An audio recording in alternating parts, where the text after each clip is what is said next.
జుంటి తేనె దారుల కన్నా మధురమైనది అంటే దొరకతుంది, మీకు తెలుసు ఉండదు. వైల్డ్ హెంగ్ అంటారు కదా, అటువంటి జుంటి తేనె దారుల కన్నా మధురమైన మాట ఇప్పుడు పిల్లలు మాట్లాడారనుకుంటున్నారు. సంవత్సరం అదే కోల్పోయాడు, భక్తులు చాలా మంది కోల్పోయాడు. అలా ఉండకూడదని అపోస్తులు ఆ ప్రాణాలు సైతం వచ్చేసరి పిల్లలు. ఆయన వస్తాడు, మనం సిద్ధపడాలి. రేపు మనం ఉండం, ఏ టైంకి ఎలా ఉంటుందో తెలియదు, ముందుగానే మనం సిద్ధపడాలి. రాత్రి కన్నా మీరు తిరిగి వెళ్తున్నారంటే దేవుని వాక్యాన్ని హృదయంలో పెట్టుకుని వెళ్ళాలి. క్రీస్తు పుట్టుకొక పరమార్థం తెలుసుకుని వెళ్ళాలి. ఎందుకు ప్రయాసం? ఎన్ని సమస్యలు ఉన్నా సరే, ఎన్ని బాధలు ఉన్నా సరే, ఎన్ని అణగదొక్కుతున్నా సరే, అలా దేవుని కోసం పోరాడుతున్నా అంటే పిల్లలు, నేను తెలుసుకున్న ఆ రుచి, నేను తెలుసుకున్న ఆ సత్యం, నేను తెలుసుకున్న ఆ ప్రేమ మీరు కూడా పంచుకోవాలని, ఎవరు నశించుకోవడానికి ఆయనకి ఇష్టం. మీ క్వశ్చన్ చేసి చెప్తున్నాను, మనందరి కోసం ఆయన ఏడుస్తున్నాడు. అక్కడ ఆయన ఏడుస్తున్నాడు.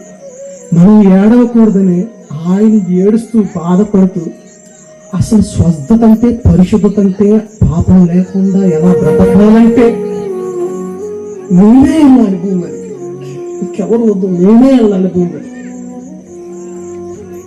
ఆయన సవాలిస్తుడైంది, సవాలిస్తుడు. నాలో పాపం ఉన్నదని ఎవరైనా స్థాపించగలరా? ఆయన ఎలా ఉన్నాడంటే, ఆయన కుమారులు మనం ఎలా ఉండాలి? ఎలా ఉండాలి? సెలబ్రిటీ అని తిరుగుతున్నారు, యూట్యూబ్ లాంటి తిరుగుతున్నారు, గొప్ప గొప్ప సేవకులు అని చెప్పి యూట్యూబ్ ఓటు వేసుకుని తిరుగుతున్నారు. నేను అంటాను, సెలబ్రిటీ దగ్గర దేవుడు కనపడుతున్నాడా? బైబిల్ దగ్గర కనబడుతున్నాడు. ఆయన ఇప్పుడు అప్డేట్ అవుతున్నారేమో. పురాతన కాలం నుంచే బైబిల్ ఇంట్లో పెట్టాడు, ఆయన వాక్యాన్ని పెట్టాడు. ఆయనే నీ ఇంట్లో ఉన్నాడు, ఇంతకంటే ఇంకేంటి? నా దగ్గర రావచ్చులా, సేవకుల దగ్గర రానవచ్చులా. మీ పిల్లలు చదివిస్తున్నారంటే, అరే ఈ అధ్యాయం చదువు, ఈ లేఖనాలు చదువు, అక్కడ ఏముంది, అది నిజమా కాదా, దేవుడు ఎలా చెప్పాడా అని పిల్లలకు కూడా చెప్పే స్థితిలో మనం లేదు. చూడండి, మనం ఆలోచన చేసి అక్కడికి ఫాలోవర్స్ ని పెంచుకోవడానికి మన ఇంట్లో సత్యం ఉంది,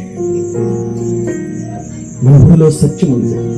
ఆ బైబిల్ గ్రంథం దీన్ని నమ్మండి, వ్యక్తిని నమ్మకండి, ఛానల్స్ నమ్మకండి, సెలబ్రిటీని నమ్మకండి, ఫాలోవర్స్ నమ్మకండి. దీన్ని ఎందుకు పనికిరాని నన్ను ఇలా మాట్లాడుతున్నాను, ఎందుకు పనికిరాని నన్ను? ఒక యువకుడు ఎలా తిరగాల అలా తిరిగిన జీవితం అన్నది. ఆ జీవితంలో నుంచి అసలు ఆ వివరణ కూడా ఎలా చెప్పాలో తెలియదు, అలా మాట్లాడిస్తున్నాడంటే ఆయన నా నుంచి ఏదో సమాజానికి చెప్పాలనుకుంటున్నాడు. ఆయన మాటలు తోసే విధంగా నా బ్రతుకుండకూడదు. అలా మన ఫ్యామిలీస్ కూడా ఉండాలి, మన పిల్లలు కూడా ఉండాలి, మన భర్త కూడా. ఇదే మన భర్తను భార్యను కూడా మారుస్తుంది. ఎంత తెలియదు మాటలు. 1,00,000 రూపాయలు మీటింగ్ పెడితే ఇటువంటి సేవకు చెప్పడానికి దొరికితే దొరకలేదు. లక్షలు ఖర్చు పెట్టిన ఆ కాసేపే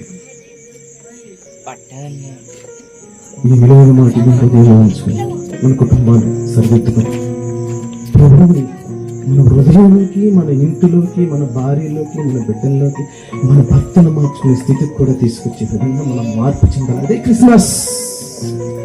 ఇన్నేళ్ళు చేస్తాం, మన పెద్దోళ్ళు చేశారు, మనం చేసాం, ఇంకా మన పిల్లలు కూడా అదే చెయ్యాలా? వద్దండి, మారి చూపిద్దాం. మారదు. ప్రభువుకి ఇష్టమైన ప్రియులుగా పిల్లలుగా ఉంటారు. అలా ఉంటారని ఆశిస్తున్న మాటలు ముగిస్తుంది. మనందరూ లేచి నిలబడితే శివుడుగా పరలోకి ప్రార్థన ఆశీర్వాదపడుతున్నాం. పరమేశ్వరుని కలిగిస్తారు.